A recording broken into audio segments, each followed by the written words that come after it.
Hi, my name's James Long, and this is my final project. It is on Major League Baseball. Baseball uses all three energy systems. Because of the quick explosive movements that occur in baseball, the phosphagen system is utilized the most to a tune of about 80%. Um, the phosphagen system is used mostly during fielding, sprinting, and hitting. The glycotic system uses about 15%, and this is used basically for running multiple bases during the game. And the system that's least used during the game is an aerobic system at about 5%, and this is mostly utilized when pitchers are pitching throughout the game. The most common movements in baseball are running, throwing, hitting, and lateral movements when fielding. When throwing, the main areas of focus should be on the glenohumeral joint, elbow joint, the radial ulnar joint, the wrist, hip, knee, and foot and ankle joints. I have provided an attachment indicating the muscle actions for each movement as well as the muscles involved.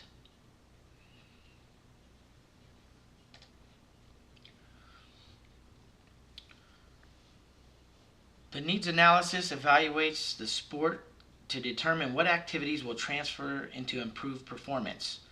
For baseball, the most common movements, for baseball, most of the movements that occur are explosive in nature, including full body activity. It is crucial that baseball players possess the ability to perform at or near maximal level with a limited amount of time or rest. These movements include running, throwing, fielding, and hitting. The muscular movements involved are all major areas, especially the shoulders, elbows, hips, and knees.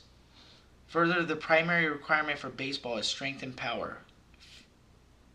Fitness tests and administration also plays key role in developing strength and conditioning programs.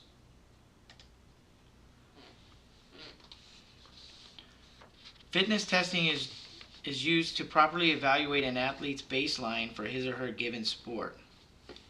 For Major League Baseball players, fitness tests such as the 60-yard sprint, the pro agility test, the vertical jump test, bench press, and power clean tests are used to evaluate this baseline. The equipment used in the 40-yard sprint is a stopwatch, a flat running surface with a start and finish line, and there also must be 20 extra yards once the player crosses the finish line. The pro agility test requires a stopwatch in any field that is marked with 3 parallel lines that are 5 yards apart.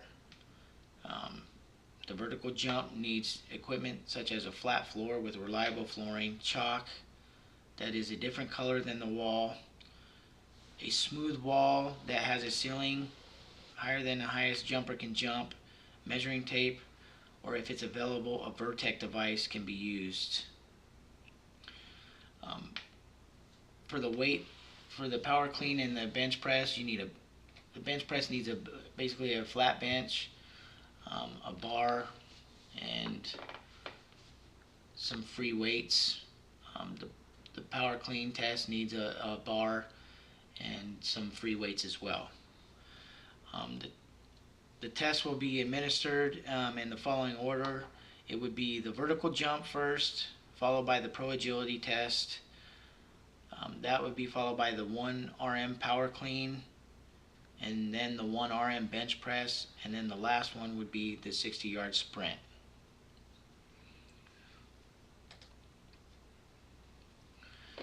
These tests are administered. The 60-yard sprint is basically to measure acceleration, which is required in the quick burst of speed needed to play baseball.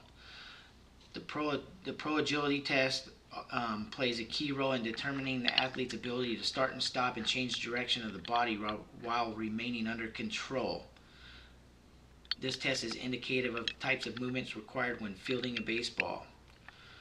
The vertical jump test measures explosiveness and is a safe, reliable gauge of speed, which plays an important role in getting a good jump on the bases or when fielding the ball. The purpose of the bench press is to find the player's maximum low speed muscular strength And the power clean is used to measure the high-speed muscular strength.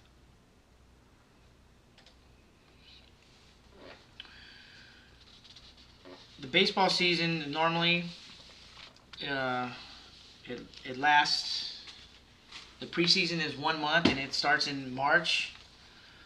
The end season is 6 months. It begins in April and ends in September. And the postseason is 1 month. It's the month of October. And then the off season is 4 months, November through February. Before any program begins, before any activity or strength and conditioning program, warm-up should be performed first. For baseball players, should start with a slight light jogging to get the muscles warmed up, and that should be followed by stretches, which include the semi-straddle or the figure four, side quadriceps stretch, butterfly, spinal twist, behind the neck stretch or the chicken wing, straight arms behind the back, and cross arm in front. Once the routine has been completed, the strength and conditioning portion can be performed.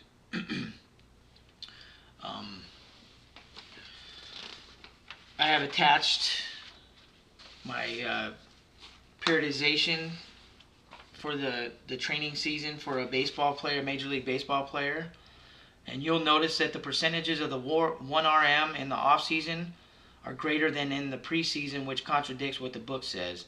The book shows a progression being greater during late preseason and early end season. However, the baseball preseason is used for players to get in baseball ready or in baseball shape, which is usually comprised of returning, getting their flexibility back, their normal throwing, running, hitting, and fielding drills.